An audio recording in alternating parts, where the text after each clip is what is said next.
here.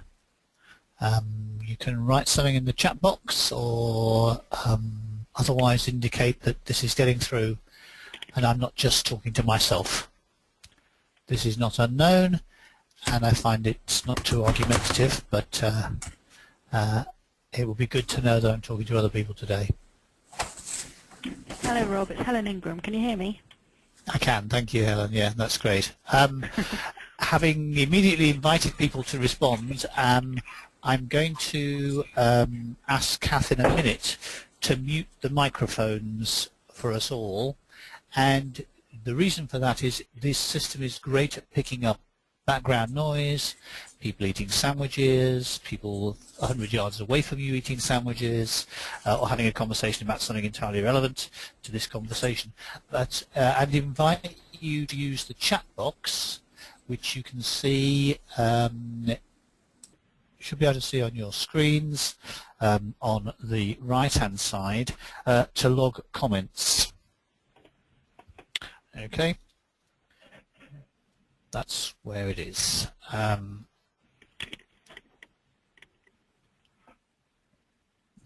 Okay, so as we go along, if you want to log points in there, and there will be periodic spots that will stop talking and invite other people to talk, and then we'll unmute the mics. But it's still difficult if we do have a lot of background noise. 2 items on the menu. One is from myself, and that's focused on really bringing you up to speed following the March meeting of the HERE National Advisory Committee. And I want really to pick out a couple of items that I think will be of interest. Generally, the first one, but also the second, particularly around employer engagement.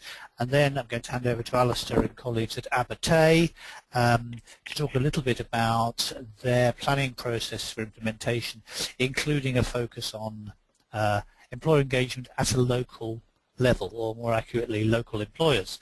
So that's our starting point in terms of the session.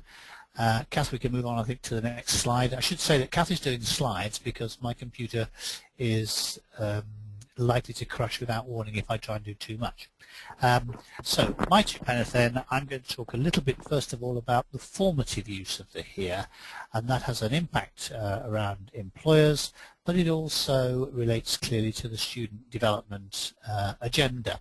And then I want to take a minute or two just to talk about some work we've been doing, which is looking at the online use of graduate application processes and how we use HERE data to populate those with volume employers.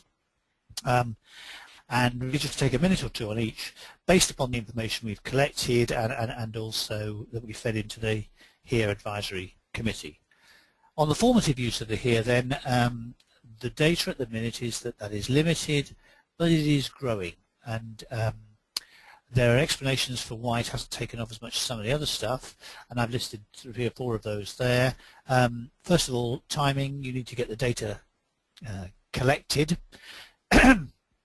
Excuse me, but and clearly before you can do too much with it. Some people have fed back that they have existing systems, particularly related to professional recognition, teacher education, nurse education, and so on, which means that the HERE is in a sense competing with existing practice, which is professionally recognised in this way. And finally, some of the responses, a good number of responses to the work for the hack were from colleagues in registry. They were about issuing the HERE, and they don't necessarily, those colleagues, have a clear oversight of what else is happening in a formative context.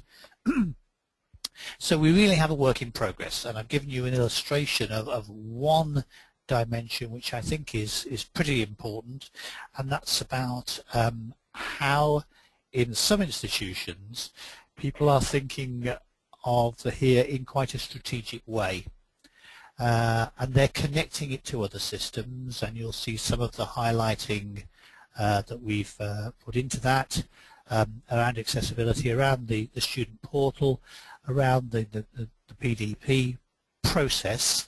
And you'll recall, if you've been studying this over a period of time, that Bob Burgess was very clear that PDP was a personal thing and the HERE was an institutional thing, but actually subsequently is seeing very much the HERE as a reference document and a review and planning tool for use in PDP processes aligned with this formative agenda. And you'll notice this institution is actually looking at deepening this in one departmental context. And there are some others of these around as well. So in that context, as I say, work is moving along, and we're going to go back to this for those of you who are going to be attending the meeting we're having in collaboration with AGCAS on the formative use of the HERE on the 29th of May. That's the first two-penneth. The second two-penneth for me is around the notion of employer engagement, and to reprise some of the stuff we've presented before, just to provide a context for the latest work. I think some people will have seen this slide already. Even the Association of Graduate Recruiters is recognising 4 out of 5 jobs are SMEs, and therefore we've got to be thinking about a range of employer scenarios, not just one, I suspect. And thinking about what works in our context will be quite significant, or contexts.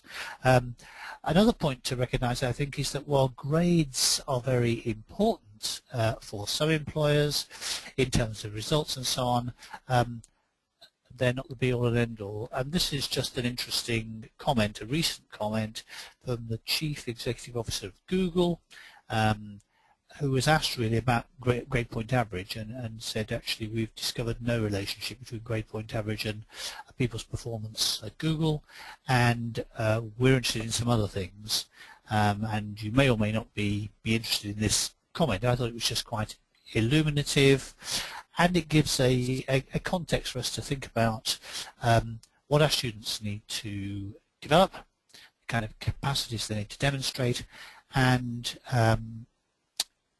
how we can help them articulate that. I thought humility was an interesting one. An organisation like Google, but that's just an aside really. Very interesting kind of set of views. So what we've been trying to do, and I'll get to the most recent work in a minute, is to develop a range of scenarios. Incomplete scenarios. You might want to add your own. We've got 5 here at the minute. And each of them might have a question for employers as well as for students. We've got the notion of the HERE as a prompt, and trying to use that with students, and you can have the HERE in a whole variety of forms to do that. But some of our feedback is that employers see real benefit in the HERE being for students, because we will get more effective applications from them. That's the first one. Moving on from that, we have a couple which relate to the more direct use of the HERE by the student completing a CV, and it would be helpful if employers also prompted students to make that kind of link. So if employers reminded students they could use the HERE documentation in constructing an application, that would be great. In terms of document share, I guess there are some questions around that. The student writing in their CV or in an application that you can access my HERE and I give you permission, and here's how you can do it. The question is, would your technology allow that? Can we prompt our students to offer it, and can we prompt employers to take it up, because it gives them access to validated information, university information about student performance and achievement, and a number of employers have said they're very interested in that in the context where they have increasingly to check whether what students are saying to them is accurate. Beyond that, there are 2 further ones, and one is the more substantive one. Kath, if you can just flick that slide over, that would be great. So we've got the matching model, use of software that facilitates this interrogation process. Key issue here, based on the feedback we're getting, where people are using this system, which facilitates this talent spotting approach, is getting the students to sign up. If the students don't register to use their HERE in this way, it cannot be accessed by employers, it cannot be used. And I was with an institution last week, and colleagues were saying, actually, we've got about a third of our students signing up at the moment. It's going up, but it's slow. So if you are going to go down that route, the question, I think, is how to get students interested, but it also relates to how many employers are using this kind of searching system. And finally, the data exchange notion, which I'll say a little bit about. And this particularly fits to the work that was done with the colleagues on the HERE Advisory Committee about a month ago. And the starting point for that is that volume recruiters don't want extra material. Volume recruiters, perhaps and other recruiters too, expect the candidate's profile to be built into, reflected through their system. And what we've done there is to demonstrate that this can be done providing that people adhere to the HERE technical specification. It won't work if people don't adhere to that. And how it works we'll get to on the next slide. We've called it the Connect Your HERE scenario, and we've done it with a couple of organisations. We've done it with Digitory as the third-party provider, which some people will have heard of, Project DARE providers. We've done it with Barclays, which some people have also heard of, that big banky thing, and we've done it with the people that provide the online application system for Barclays, who are called GradWeb. And this is how it works. I don't need to read it all through. You can look at it yourselves at your leisure, because we'll make the slides and a recording available. But in essence, what it allows applicants to do on these big online recruitment systems is to get the data that their HERE contains. They have to get it. It's done in that kind of way, and present that in the employer's system. So that comes on the next slide, I think, Kath. Yeah.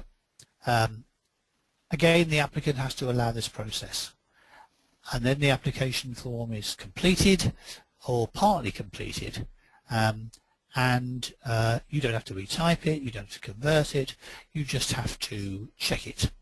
That means the employer saves some verification time, the student saves some typing time. The student can change it, but it will mean that that information doesn't appear as university validated anymore. Lots of advantages in this system for volume recruiters. So if your students are looking to apply to those big AGR members, then this kind of facility will be of tremendous benefit, I suspect. If your students are looking very much to local labour market opportunities, then this is likely to be less beneficial at this time, but who knows for the future. In terms of HERE implementation, these scenarios open up a couple of questions really. Maybe I've got 4 on my notes and you might have others. In terms of what we want the system to enable to happen with employers, and that will in turn relate to your students and to their possible graduate destinations, and those 4 categories are these really, and you might want to think about them as kind of questions to ask the system providers, rather than simply allowing yourself to have systems demonstrated to you. So they are in no particular, well, they are actually in an order, so I will draw that last comment. One of them is, how far do systems enable the student to get information reflected back to them for reviewing and planning use, perhaps with a tutor, so there are access issues there, or for addition into a CV. How far do they allow that? How far do systems allow the HERE to be presented to, accessed by an external audience with the student's permission? How far does your HERE configuration allow for the data to be searched by an employer, again with the student's permission? And how far does your system allow data to be extracted and incorporated into employers' systems? So what we're beginning to do, is to build a checklist of questions for system providers.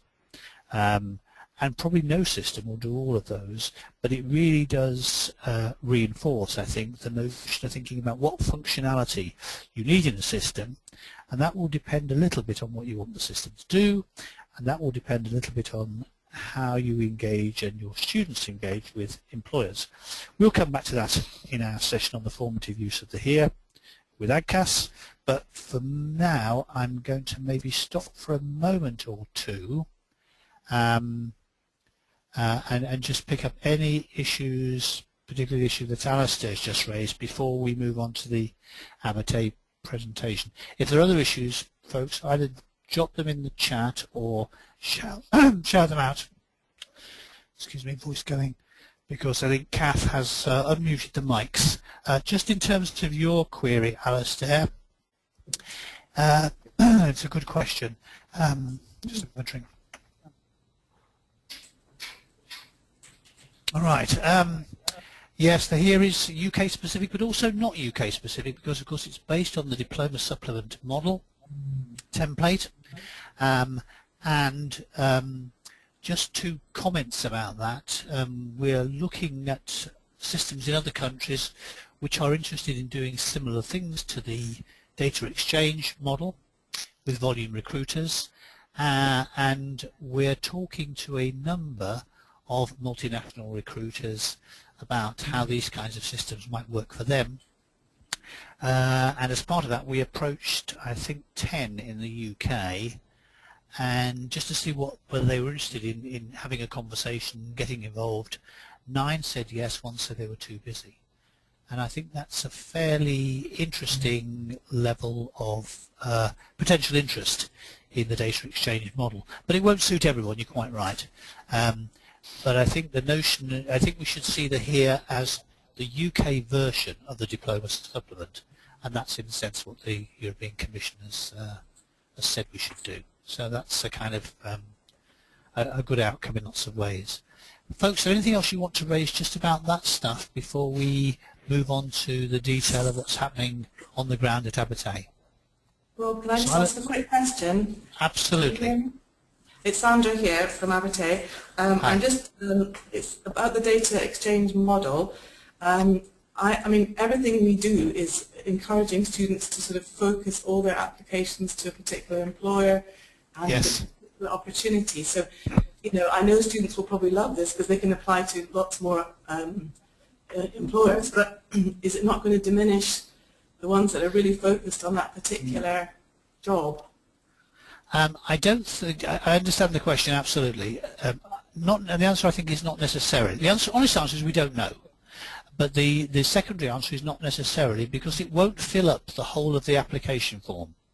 Okay. What it will do is to take the routine data about academic performance and date of birth and address and populate the form with that data. But there will be inevitably particular approaches that particular graduate employers take, little tweaks they include, questions they ask, which are particular and specific, and students will need to continue to answer those. That might take us back to the HERE as being an aide-memoire for answering those kinds of questions. So I think it will be a hybrid that emerges. Partly because graduate recruiters ask slightly different questions, and partly because there's going to be a gap in terms of what the HERE provides and what the employer wants to know. The other thing just to say, of course, is that the student may go into the form and say, oh, well, that's what the HERE has put, but actually I'd like to add something to that or change that because I don't think it represents the full weight. So it does, in a funny kind of way, I would hope it gets past some of the routine data entry, which we don't need students to do, and it also gives the employer the confidence that this data is accurate data because it's university provided rather than student provided, and it allows the student to concentrate on making the case for themselves in the context of the particular vacancy. So maybe if we get it right, maybe it takes out some of the drudgery of repeatedly entering data, and it allows the students to concentrate on their application and the distinctiveness of their application to an employer. but we're a bit away from getting beyond the proof of concept at this stage. Does that help a bit? Yeah, totally. Thanks a lot, Rob. I think I was being a bit literal when I was thinking of it initially. Yes, I don't think it will do the whole form in any sense, but it will do things like qualifications and module marks and dates of birth and so on. So it will do, but it won't, in a funny kind of way, do the bits that mark out the student as an individual in any great detail. I think the student will still have to do that. But they can focus on doing that and not typing in modules and marks, which I think must be the most tedious thing almost imaginable. Anything else people want to pick up at this stage before I hand on to Alistair? Okay, fantastic. Thank you very much. So it's open.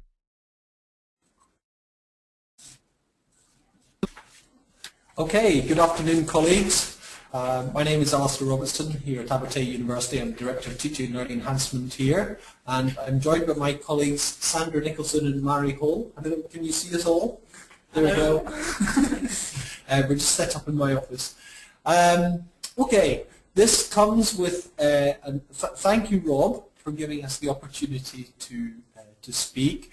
This talk comes with major caveats that we are in no way setting ourselves up as good or leading practice, but we thought we'd just like to share with you where we are with our HERE implementation, and we are very much at the early stages of thinking about employer engagement. So again, we'd just like to present to you our thoughts as they currently stand, and very interested in hearing about how other institutions are getting along. So with those caveats, I will do a bit of scene setting for you. We'll talk a little bit about Abertay and the background to HERE, why Abertay has decided to implement the HERE. I'll talk a little bit about the HERE working group, what the timescale is, sort of highlight news, headline news in terms of progress. Then I'll hand over to Sandra and Mari to talk a bit more about employer engagement more generally at Abertay before thinking about our thoughts so far in terms of the HERE. Next slide, please, Kath. There we go. Just to give you a little bit of background, Abertay University, we, as I say, are a relatively small institution. Got degree title in 1994, about just a bit under 6,000 students, 90% are undergraduates, 4 schools, and I say a lot of our provision I would describe as vocationally focused. Okay, next slide. In terms of HERE at Abertay, I think it's very important that we had a couple of major drivers. We had, I think the students played a very important part in terms of students wishing their sort of wider recognition of their achievements, or recognition of wider achievements, I should say, and also our executive were very keen on the HERE.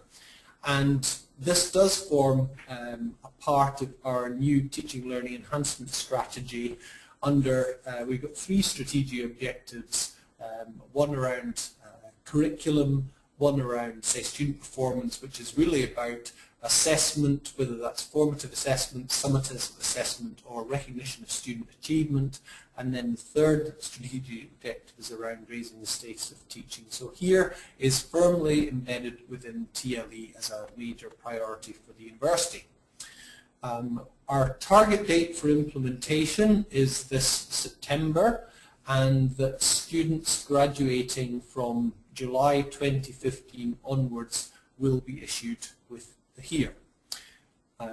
I chair the HERE working group, which was established in June, and we have a significant sort of cross-section of the university represented within the working group.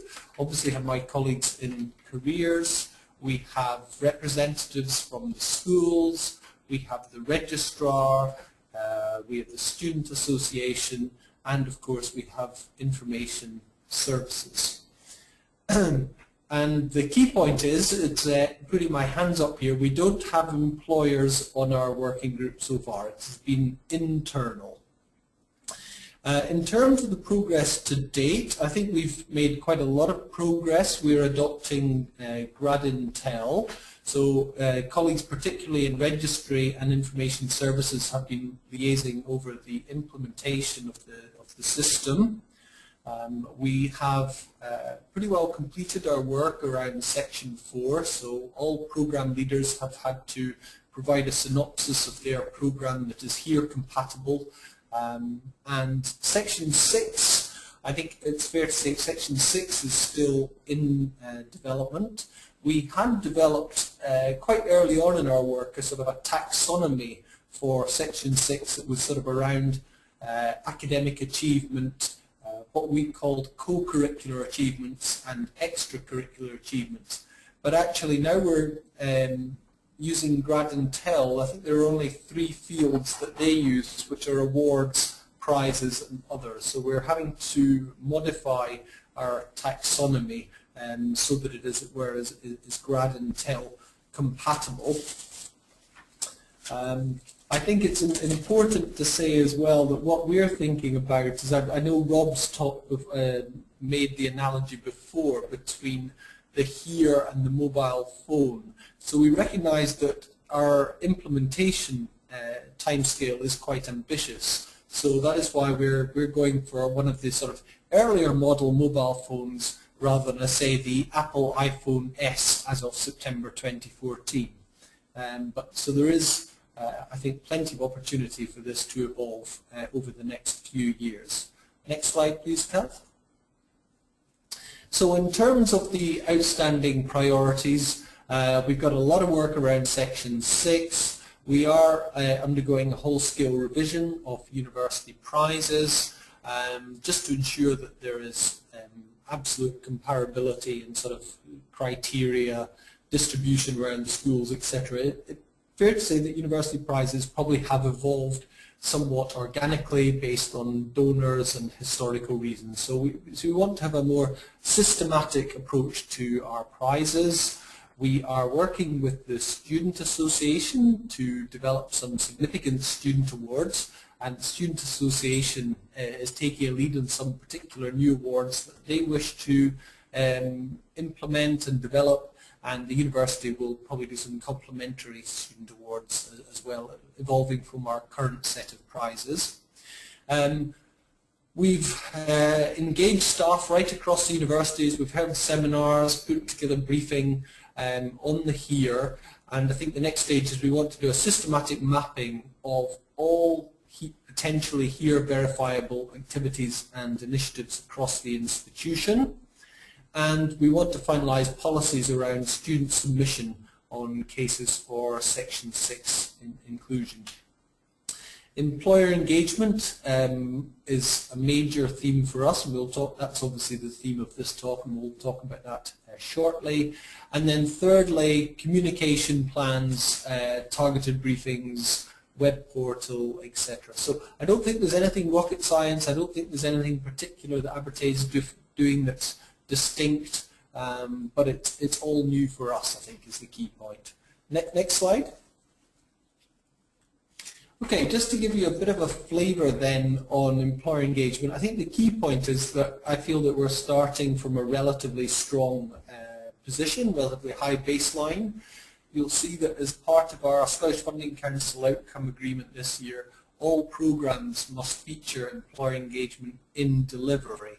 So not just sort of sitting on advisory groups, etc., but actually involved in some point of delivery of programmes. The new Teaching Learning Enhancement Strategy says that all programmes must include work-related learning opportunities at appropriate stages of study. We've got a whole raft of industry-led projects, particularly, for example, our School of Art, Media, Computer Games, and we have a new Scottish Food and Drink Skills Academy. As I've said already, a lot of our provision is vocationally oriented, and so we have various professional accreditation, school industrial liaison panels, etc. And the university is just finalising a new university employability strategy, and this sort of harnesses, takes elements of teaching and learning, plus working careers, etc., etc., etc. So that's being led by James Nicholson as Head of Student Services. I'm going to hand over now to Mary and to Sandra to talk a little bit about activities led through Student Services and careers in particular.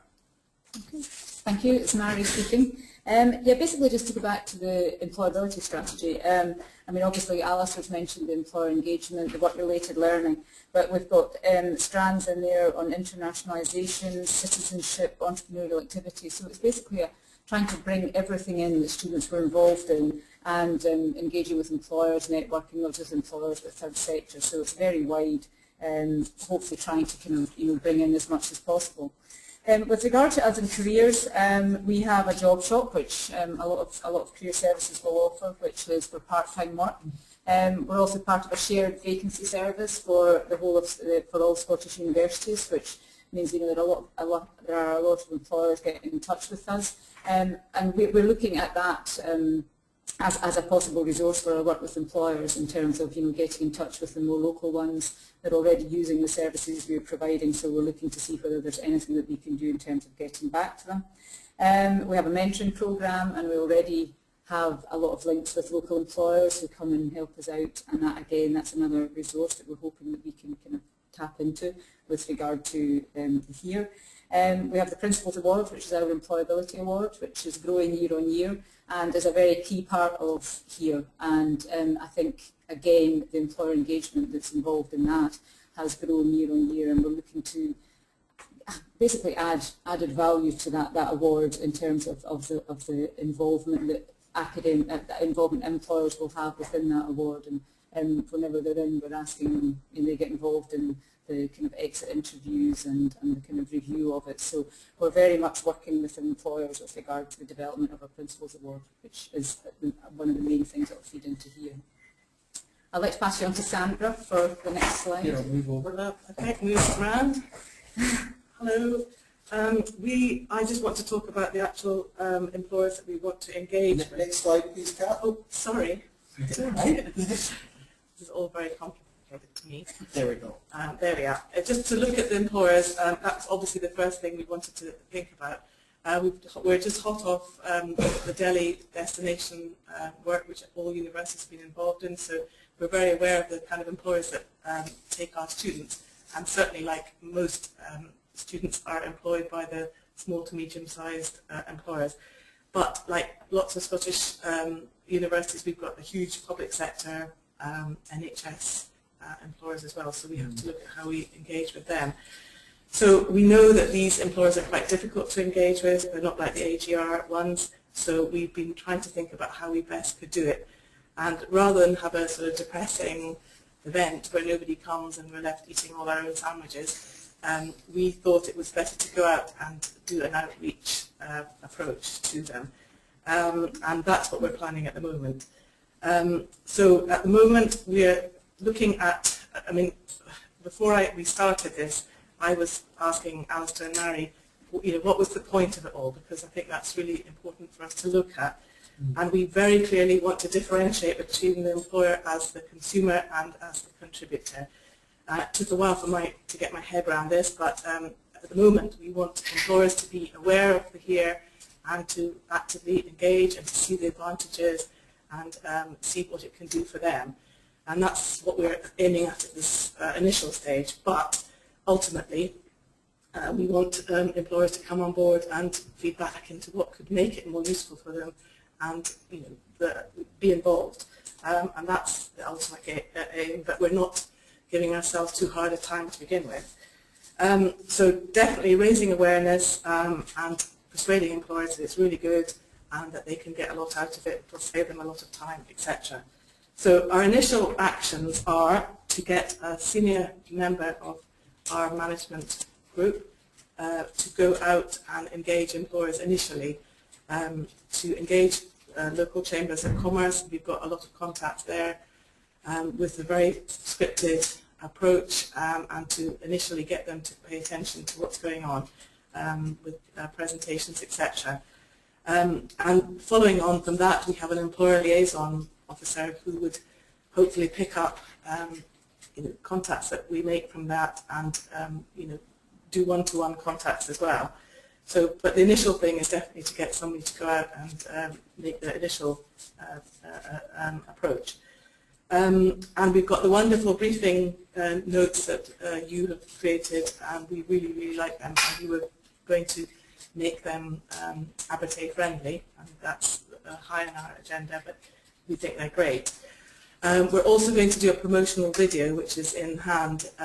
In-house we have quite a lot of people that do very nice videos, and we were going to get that on the agenda so that we can get people to go out and show the promotional video to employers. So that's our plans at the moment, but you can see it's very early on, and we are just at the very early stages. So I'll pass you back to Alistair. Okay. Thank you both. So delighted to get, I hope that's been of interest. Delighted obviously to answer any questions, get any feedback, and particularly interested to hear how other institutions are getting on, challenges they're facing, fresh alternative ideas to where we are at the moment. So thank you all for listening. Thank you. Thanks, Alistair. Might be worth just checking with other colleagues about where people are up to in terms of employers engaged in working groups around the here, or what other strategies there are around. I don't know whether the answer may be none, but it would be good to just get perceptions and experiences from others on the call if they felt able to share those. Yes, Rob, hi. It's Amanda Chapman from University of Cumbria. Hi, Amanda. We've got an employer engagement.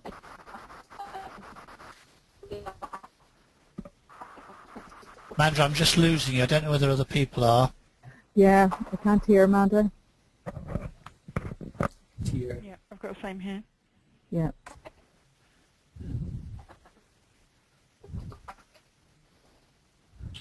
Okay, just hang on a second. I'll try and get Amanda back.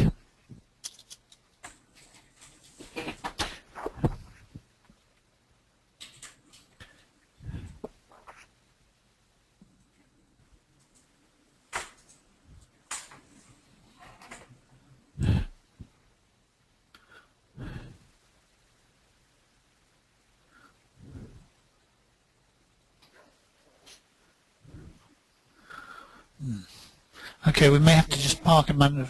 Amanda, can you hear me? I can hear you, yeah. Okay. Can you say what you were saying again? We lost sound for some reason. Okay. I heard here at the University of Cumbria we've got Anne.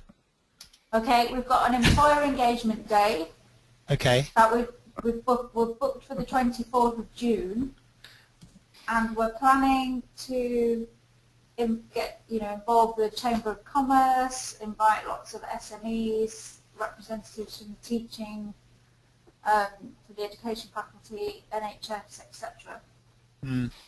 So that's all just still in the planning stage at the moment, but that's where we're up to. So we haven't done it yet, but it's all in hand. That sounds a really nice comparison potentially with Alistair's model, which it's going to be interesting to see how the event model, what the strengths of that turn out to be, alongside the as it were, the sort of the visiting model, if you like. Yes, I am a little worried about eating our own sandwiches now. Okay. Would you be open to any outsiders coming along, Amanda, and helping with sandwiches? Well, universities are major employers, so... That's true. Yeah, but it'd be really interesting to see how those two approaches go, particularly given the overlap in terms of the public sector and the health service, Absolutely. as well as the SMEs. So you're actually in some shared territory, I suspect. Yeah. Yeah. Okay. I mean, Sharon, if you can hear me, is there anything happening at Ulster that you want to? Can you hear me? Yes. We can hear you fine. Yeah. Oh, Grant. No, we've done nothing at Ulster because we haven't got our HERE document. We don't feel comfortable engaging with employers yet until we actually have physically something that they can actually look at and engage with. Okay. So we were going to revise it. In July,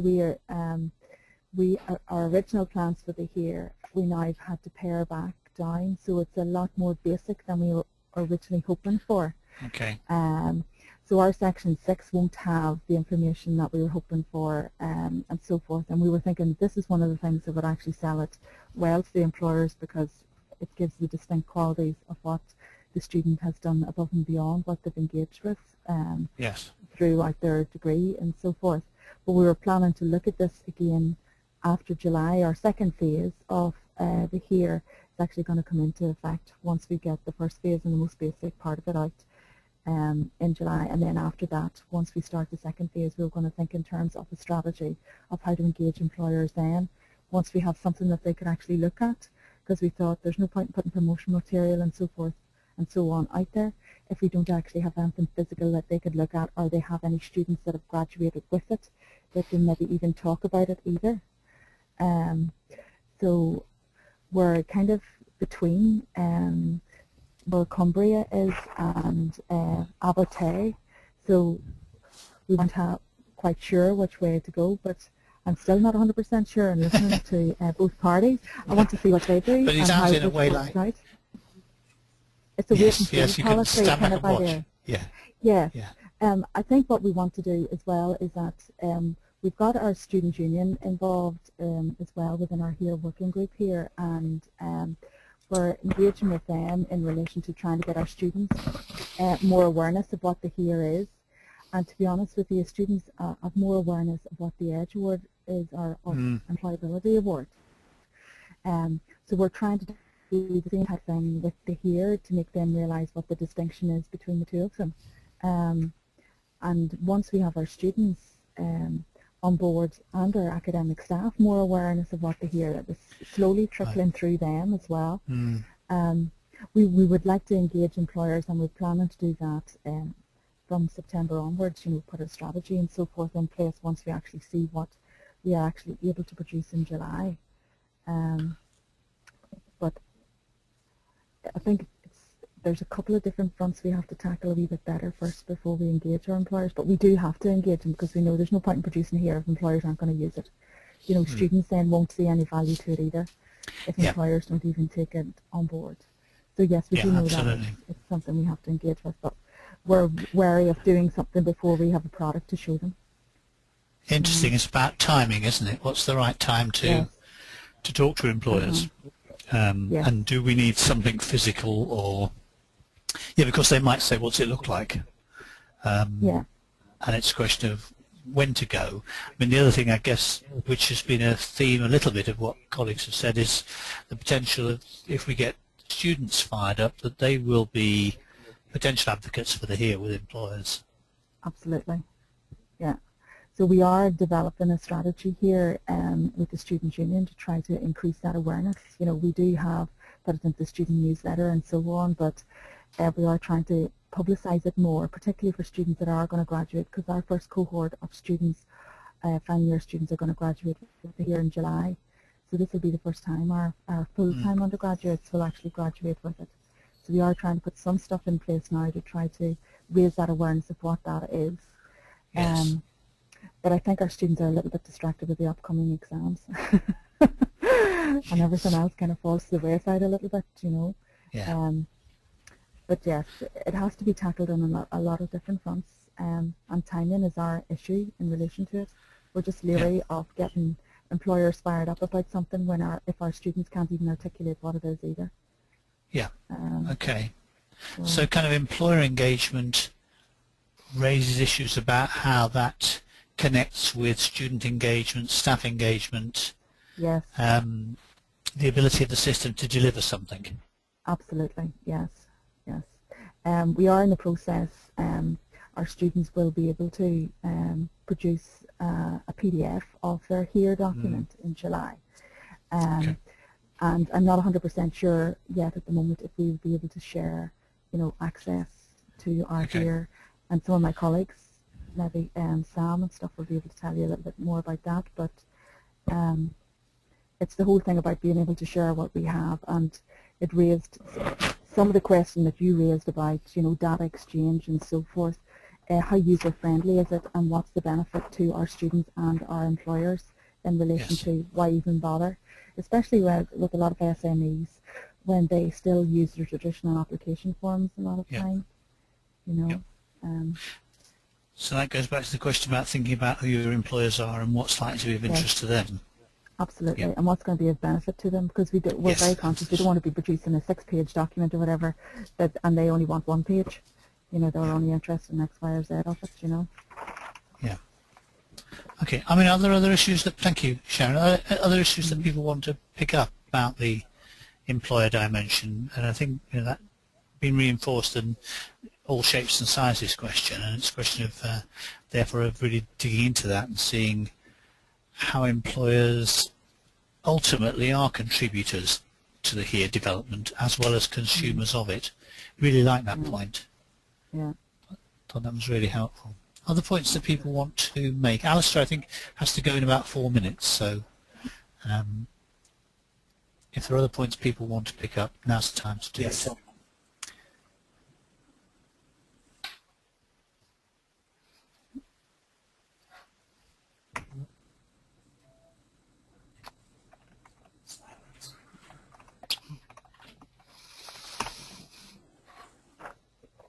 Okay, there's always an issue about what silence means in these kinds of conversations. You never type because you've got no cues apart from the lack of sound on the system. But the recording and the slides will be available to you and other members of CRA HERE Academy.